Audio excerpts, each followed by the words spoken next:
brief overview of what is going on and the regulations that we came into this current crisis with, and what's wrong with them and where we are right now in terms of the discussion. And I'll touch on a number of the things that Sven brought up.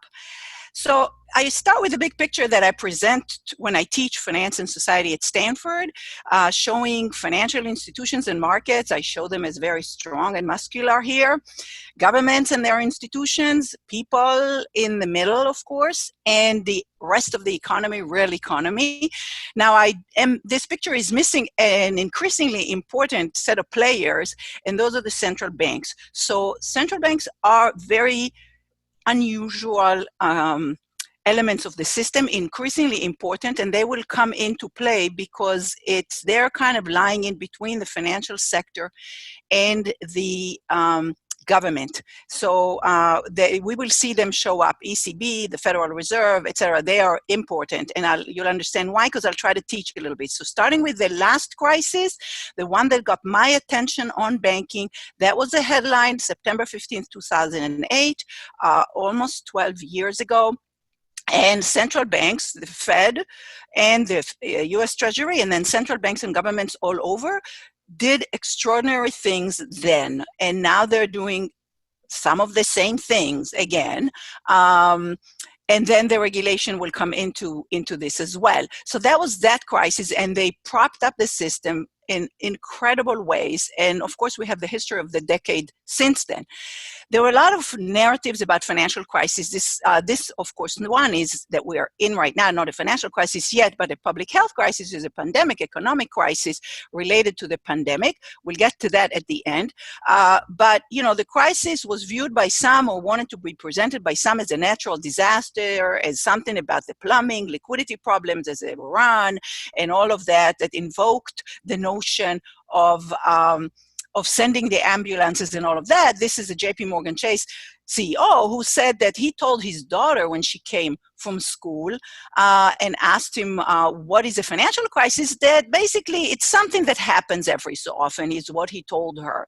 So the idea was, you know, don't worry about it. Every 3, 5, 7, 10 years, we have a crisis. When I was giving talks about the decade from the crisis in the last 2 years, I was always saying, okay, so where is it going to come from next? I don't need to ask that question now, because we know where it would come from next, if it comes. But here's the question I want to ask. Are financial crises preventable? Okay, I will have a simple answer to that. Is the financial system working well as long as there's no crisis? Is everything okay just between those crises and we're fine? And why does financial regulation keep failing? Because my answer is going to be yes to the first question, no to the second question. It's not working well all the time. And then occasionally it shows how bad it is when it near implodes or implodes. So there's something wrong with the system all the time, and the crises are just when we see it or when we worry about it more. So you might think about it as a car accident. Car accidents happen, and then you might think about the speed limits that we might put on to try to prevent them. And so maybe we can't prevent all of them, et cetera. It's sort of in the space of rules and in the space of the things that can happen and the shocks that can shatter the system, which is sort of the space we're in. Just to answer about the last financial crisis, my view is in complete agreement with the basic executive summary of the Inquiry Commission in the US that actually came only in January 2011, which said basically that the crisis was avoidable, that it reflected widespread failure of financial regulation, that it was a breakdown in corporate governance and explosive and excessive borrowing, lack of transparency. All these things will come into my discussion. Widespread breaches in accountability at all levels, meaning the institutions themselves and the government institutions. So it reflected distorted incentives everywhere and failure of rules and governance. I am going to just post here, just as the biggest picture, what is it that the financial system is meant to do for us? It facilitates a very important system, a sort of infrastructure. It facilitates transaction payments that we make.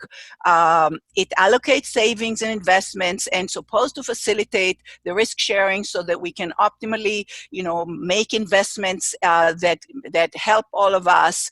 And it helps sort of the governance and what gets done over time through investor voices or other things like that. The challenge in finance is that this system is really fraught with a lot of conflicts of interest and power differential and information differential, including about the discussion about regulation. In other words, where the expertise gap and the knowledge gap between the public being affected by this system and the decision makers in this system throughout this system.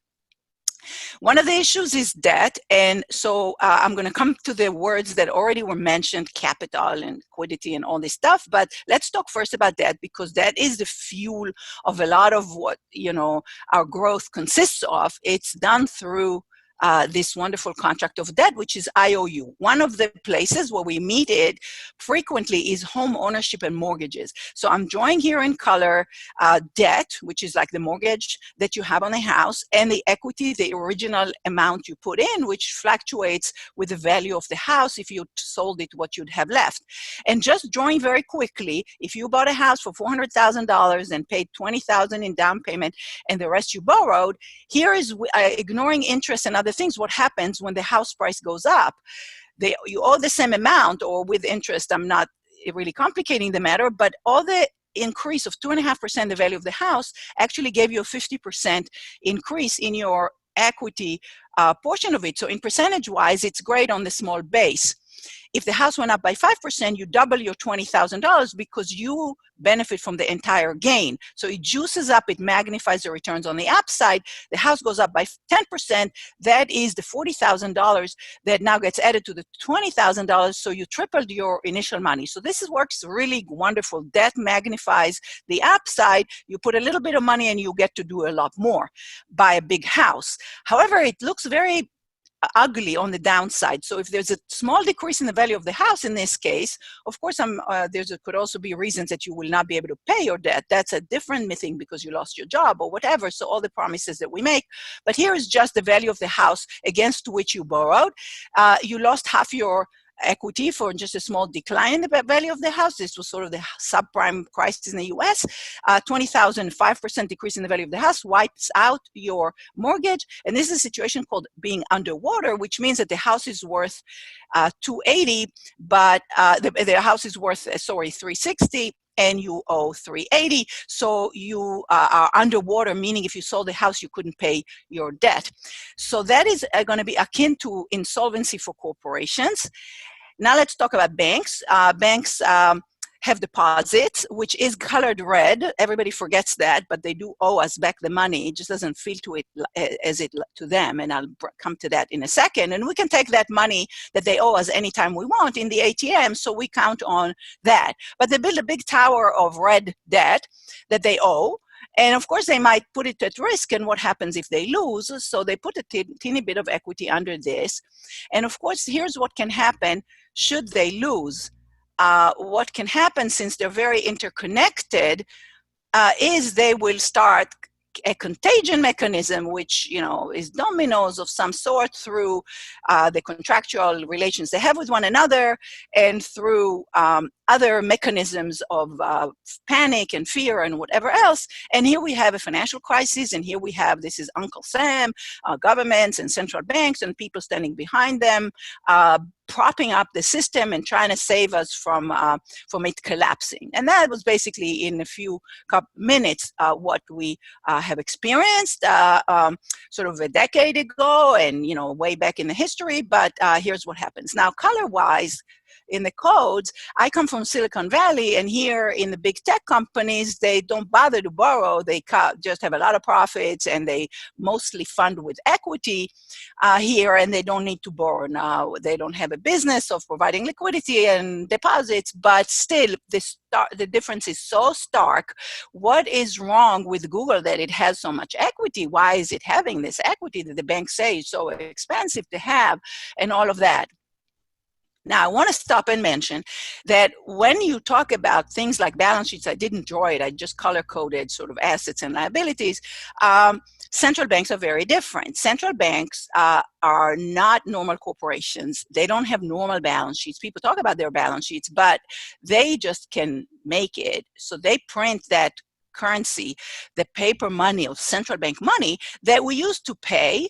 And that is very special because the central bank is not going to default on the currency. It can print more of it. So this is a very unusual institution. It's not a private corporation. However, anything else we could think about as this loaded word money is somebody's debt. Our deposits, our credit cards, everything we use, there's somewhere somebody owes somebody something. And the economy is built on IOUs. So central banks are special, but the rest of us build that. Now, I will summarize to you this big debate that I've been involved in for more than a decade now about equity for banking, the green stuff, okay? The bottom line on this green stuff is that the banks hate it and have as little of it as possible. So they want to only make investments on money that they owe somebody, which they will not default because somebody will prevent their default, the central banks or the government. And they meanwhile can take that upside that's magnified. And so they get compensated to gamble, and they get tax subsidies and others, and they can shift the costs and risks to other people. And so it's pretty clear from their perspective why they hate equity. They have particular way in which their creditors, including depositors, are very easy on them, and therefore they can do it. From society's perspective, the fact that the banks have so little equity by historical standards or by any standards you can think about, and nothing to justify that, is just that is bad. And so there's nothing good about it at the levels that we have it, which is really outrageously inadequate levels. And then there's the measurement issues I'll get to. But everything good can happen if they just have more equity funding, more green stuff to do all the stuff they need to do, support the economy. Everything they do will be better. The liquidity they provide will be safer. They won't need as much support. They'll make fewer bad decisions, all of that. So I need to introduce you to the concept that's very important in the whole discussion of corporate debt, even small business debt, the concept of a zombie, the concept of insolvency. It's sort of like the underwater homeowner. It's a very tricky thing to identify when somebody is a zombie, because you can default on your debt, but maybe you're insolvent, and that's a much trickier thing as long as you pay your debt, which is sort of the permanent state of banking, is sort of high distress or insolvency, a big overhang of debt. So there are symptoms. This says don't open, dead inside. And this is important. I'm not showing you zombies because it's very unpleasant to see zombies, but they have symptoms. A zombie institution, a corporation that can issue equity, cannot find people to give it equity if it issues a piece of paper called equity shares. People don't want to give it because it's very weak and the debt will have to be paid and there won't be enough left.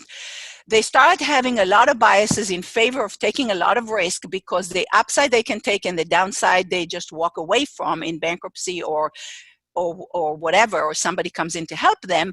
They're anxious to take the cash out, which is to pay it out to themselves, to the managers, to the shareholders. They avoid equity if they can possibly lobby against it. They sell assets even at fire sale prices. I've done a lot of research on the responses to all kinds of ratio requirements and other things. It's all technical, as was said, but it's not that hard if you get there.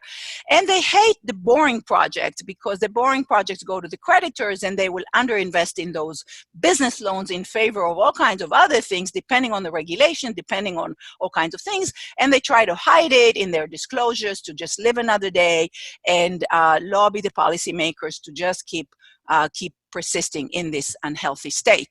Here's a study from just over a year ago about zombie firms.